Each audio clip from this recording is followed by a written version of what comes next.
Now, locking your door is such a simple thing to do, but most college students are forgetting to do so. LPD has said this has caused several break-ins here at the cottages of Lubbock over the past few months. Now, these are located all across campus, but what students seem to forget is if they are in a troubled situation, with a simple press of the button, help will be directly on its way.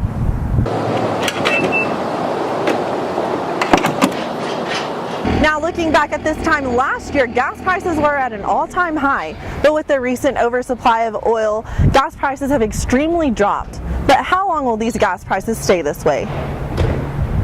College tuition is expensive enough, but without any competition are bookstores such as this one taking advantage by skyrocketing their book prices.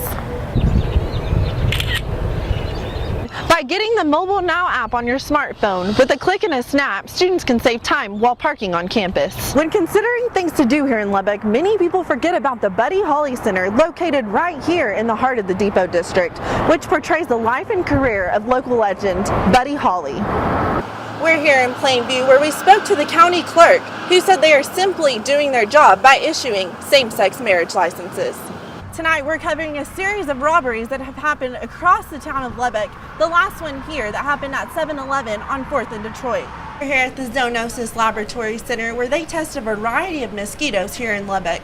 Right here in this vial we have the Culex tarsalis, a type of mosquito that can carry West Nile virus.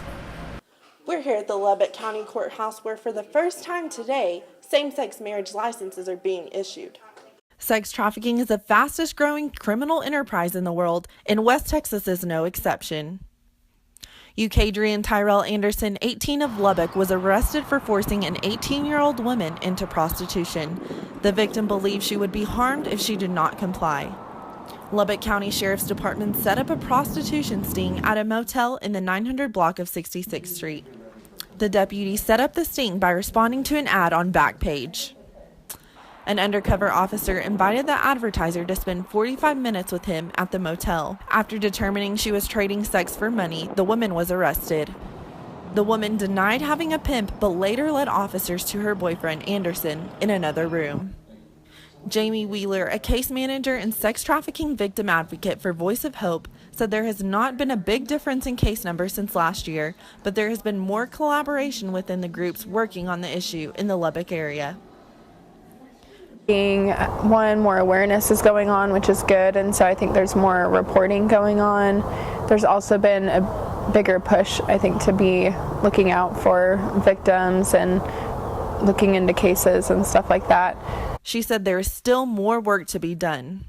Kenneth Castillo, Vice President of the Board of Directors of Voice of Hope, the Lubbock Rape Crisis Center, and member of the Lubbock Human Rescue Coalition, said most people do not believe this huge problem occurs in the college town of Lubbock.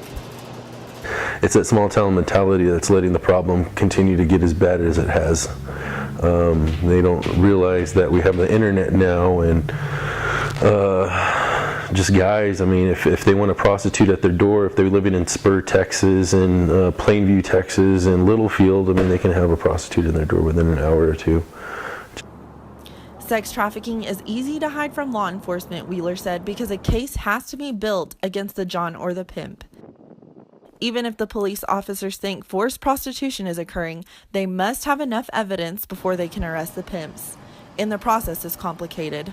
Sometimes if you do find victims, they've been so brainwashed that they're not going to really offer up information, and enough information, that you're able to build a case pretty easily. For sex trafficking to completely end in the Lubbock area, a lot must happen.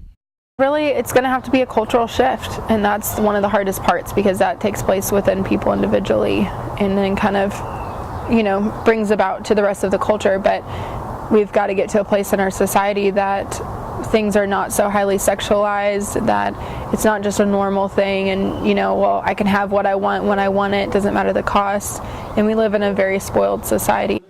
Wheeler hopes continued collaboration between different nonprofit groups will expand to help victims. She would also like to see law enforcement have a specific team that works on sex trafficking cases. Lubbock also needs better support for victims once they are safe.